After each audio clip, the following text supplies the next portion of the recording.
আসসালামু আলাইকুম। নতুন একটা টিপস নিয়ে আবার আমি হাজির হয়েছি। আমার আজকের টিপস বুঝতে পারছেন, এই যে মরিচের এখন প্রচুর দাম। আমরা এই মরিচগুলো কিন্তু ফ্রিজে রেখে দেই কিংবা বাইরে রেখে দেই, ফ্রিজে পলিথিনে রেখে দেই। আর পলিথিনে কিন্তু বেশি দিন থাকে না, মরিচগুলো পচে যায় কিন্তু। তো আমি এই মরিচগুলো কিভাবে আজকে সংরক্ষণ করব সেটা আপনারা অবশ্যই শেষ পর্যন্ত দেখবেন। তো পাকা মরিচগুলো যে আমি বেছে রেখে দিচ্ছি, আর এই মরিচগুলো যাদের বাসাতে রৌদ্র আছে রৌদ্রে দিয়ে শুকিয়ে নেবেন। আর যদি রোদ না থাকে গ্যাসের নিচে দিলে কিন্তু শুকায় যাবে এই মরিচগুলো। আর যে কাঁচা মরিচ আছে এই মরিচগুলোর আমি বুটা ছাড়িয়ে নিচ্ছি। আর এই বুটা ছাড়িয়ে এই মরিচগুলো গায়ে পানি থাকলে পানিটা ভালো করে ফ্যানের বাতাসে শুকিয়ে নেব। অবশ্য কোনো প্রকারের পানি থাকবে না। আর আমি এখন একটা টিফিন কারি নিচ্ছি। আর এই টিফিন কারিতে আমি কীভাবে মরিচগুলো রেখে দিচ্ছি সেটা আপনারা একটু ভালো করে লক্ষ্য রাখবেন। তো এই টিফিন কারিটাতে আমি একটা পেপার নিব।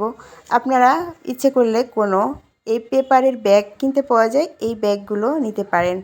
তো আমি এই ব্যাগই নিয়েছি একটা। আর আপনারা যদি পারেন যে পেপারটা বিছিয়ে টিফিন কারির ভিতরে টিফিন কারি আটকিয়ে রাখতে পারবেন উপরেও একটা পেপার দিয়ে। তো এরপর যে আমি ব্যাগ নিয়েছি, ব্যাগে সবগুলো কাঁচামরিচ রেখে দিব। তো যখন দামটা কম থাকে তখন আমরা কিন্তু এই কাঁচামরিচ কিনে এভাবে সংরক্ষণ করতে পারি। এভাবে সংরক্ষণ করলে কিন্তু 4-5 মাস তারও বেশি ফ্রিজে রেখে খাওয়া যায়। মরিচগুলো কিন্তু একদম পচবে না। এভাবে কাগজে যদি আপনি রেখে দেন তো মরিচগুলো শুকিয়ে যাবে কিন্তু পচবে না।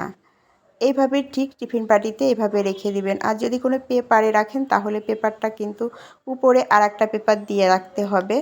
তো এরপর যে আমি এভাবে ফ্রিজে রেখে দিব। তবে আপনি সারা বছর ইচ্ছা করলে রেখে খেতে পারবেন, কিন্তু এই মরিচ কিন্তু পচবে না। কাগজে রেখে দিলে মরিচটা শুকিয়ে যাবে কিন্তু একটুও পচবে না, ভালো থাকবে। ভালো থাকবেন। এ পর্যন্ত, আল্লাহ হাফেজ।